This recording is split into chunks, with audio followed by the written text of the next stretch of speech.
Hey everyone, welcome back to Polara-YT. Today, we're checking out the Samsung Galaxy Watch7. This is the 40mm Bluetooth edition in the cream color. It came out last year, but I got this watch back on March 22nd to be my next watch, officially replacing my Samsung Galaxy Watch4. This watch was purchased along with my new Galaxy S25 Plus, which I am filming with and I unboxed yesterday before this video. At the time of purchase, the regular price of the 40mm model in Canada is $409.99, but I was able to get it for just $22.59 because of some incredible discounts and gift cards. With that said, let's begin the unboxing.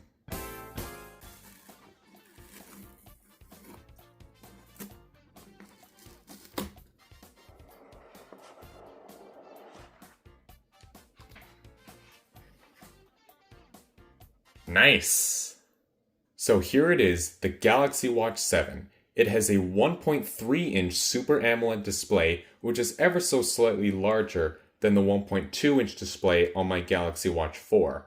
On the right side, we have the home and back buttons with a microphone in between them. And on the left, below, are the speakers. Lastly, on the bottom are the new bioactive sensors. More on those later. What else is in the box?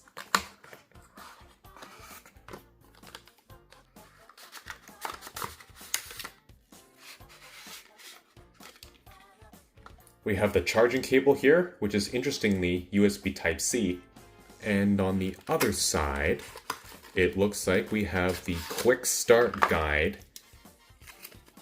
Yes, it is.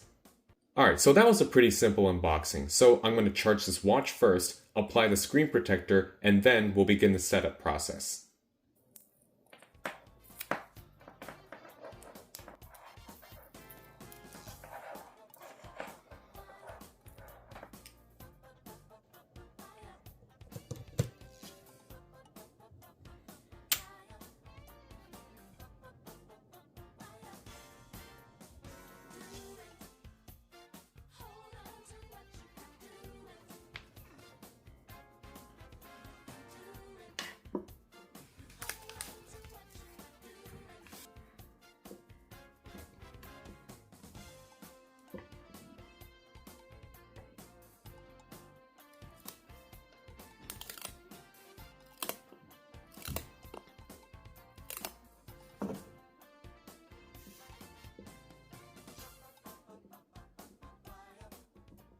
Now, I realize that the screen protector on the Watch 7 may look a little bit odd to you, but that's because I actually have a spare screen protector for my Watch 4, so I decided to apply it here. But trust me, it looks completely fine in person. Anyways, let's boot this up for the first time.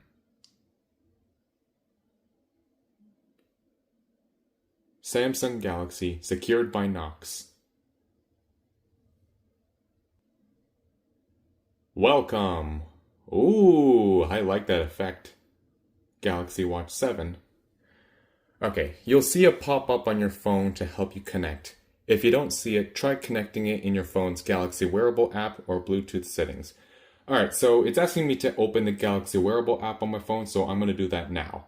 So I will be demonstrating the setup process on my Galaxy S25 Plus while I record on my old Galaxy A52 5G. Let's begin by opening the Galaxy Wearable app. Start. Ooh. Now it's downloading the software.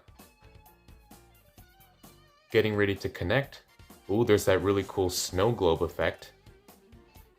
Again. Signing in. Terms of service. I agree. Select the apps for your watch. Ooh. Let's just skip that for now. Automatic watch backup. Yeah, let's do that. Restore backup. Choose a backup from the list below. Ooh, we can actually transfer data from the old Galaxy Watch 4. Let's do that.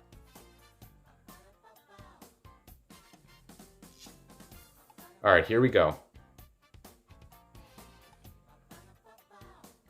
Well, that took about 20 minutes. Some data not restored. Let's take a look. Oh, that's fine. Next. Set your wearing preferences. Preferred wrist, left and button position to the right. Yep. Text size and appearance. Yeah, that should be fine for now. Check your body's battery level. Understand your sleep for a better rest. Wear your watch at night. I use that all the time on my Watch 4. It's pretty interesting. Get notified when an irregular heart rhythm is detected. Ooh, I like that. Get help in an emergency. Very nice. Very nice to see that. And now it's finishing up.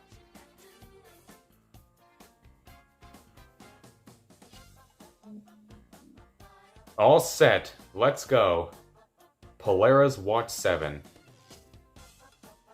Waiting for the watch. Starting. Getting watch data now. Take a tour of your watch. Let's take a look.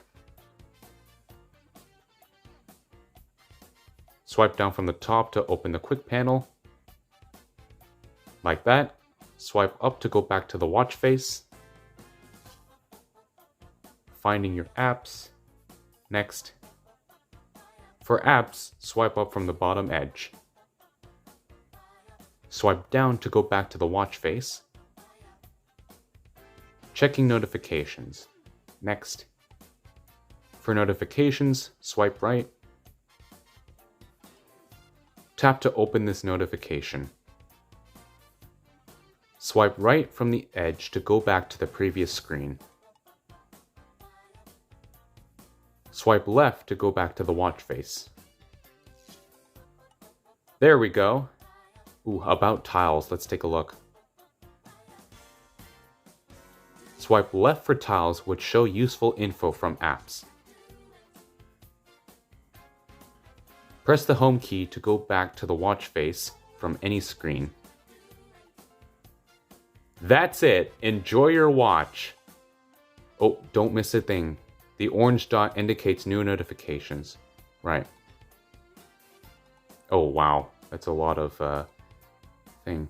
So that's it. It's overall pretty similar to my Watch 4, so I won't have to worry about muscle memory, thankfully. But yeah. So I want to do a couple more things before we conclude this video, but as you can see, it's already 11 p.m. So let's actually wait until tomorrow to continue. See you then. It's the next day and setup is complete, but before this video ends, I want to do a little comparison between my new Galaxy Watch 7 and my old Watch 4. Well, first of all, I know you saw this earlier, but here is what my Galaxy Watch 4 looks like after nearly 3 years of many activities. It's actually held up very well, there's no visible damage at all, but I did change the band once to something similar to what came with the Galaxy Watch 7, just a different color. Oh, and all this weird blue smearing that you see over here was just because I wear a blue hoodie sometimes. Anyway, let's begin the comparison. You can see that the screen is bigger on the Galaxy Watch 7 compared to the Watch 4, and the bezels are thinner. This is a 1.3-inch display, while the Watch 4 is 1.2 inches. The Galaxy Watch 4's microphone is below the home and back buttons right here, while on the Watch 7, it's right between them. On the bottom, the bioactive sensors were redesigned for the Watch 7, so there's a pretty significant difference. On the Galaxy Watch 4, the optical heart rate sensor is in the middle, surrounded by the electrical heart rate sensor, with the pressure vent located on the top right here. Meanwhile, on the Watch 7, the optical biosignal sensor, as they now call it, is surrounded by a lot of LEDs, with the electrical biosignal sensor surrounding it. And the pressure vent is located on the bottom right here.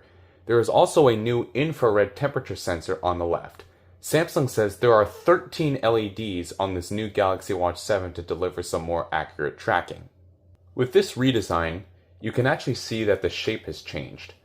Because like on the Watch 4, it was flatter, while the Watch 7 now looks inflated, if that makes sense.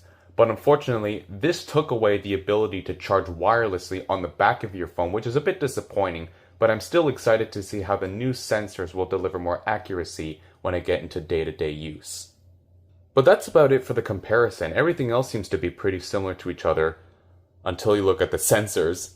By the way, I almost forgot. Let's see what the Galaxy Watch 7 looks like on my wrist for the first time.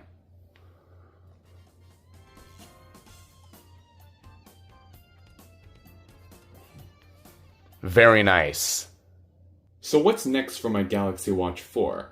After this video, I will be giving this away to a family member. If you recall from my unboxing video of the Watch 4, I got this watch for free as a result of a special offer from when my mother got her Galaxy S22 Ultra. She originally gave it to me, but now it's time to give it back. With that said, I'm excited to do more with my Galaxy Watch7, as well as my new S25 Plus, as this begins a new chapter of my life. So that's it for this video. Thank you for watching. Please like this video if you enjoyed it, and subscribe to get the latest updates of new Polara-YT videos. I will see you next time for another video. Goodbye.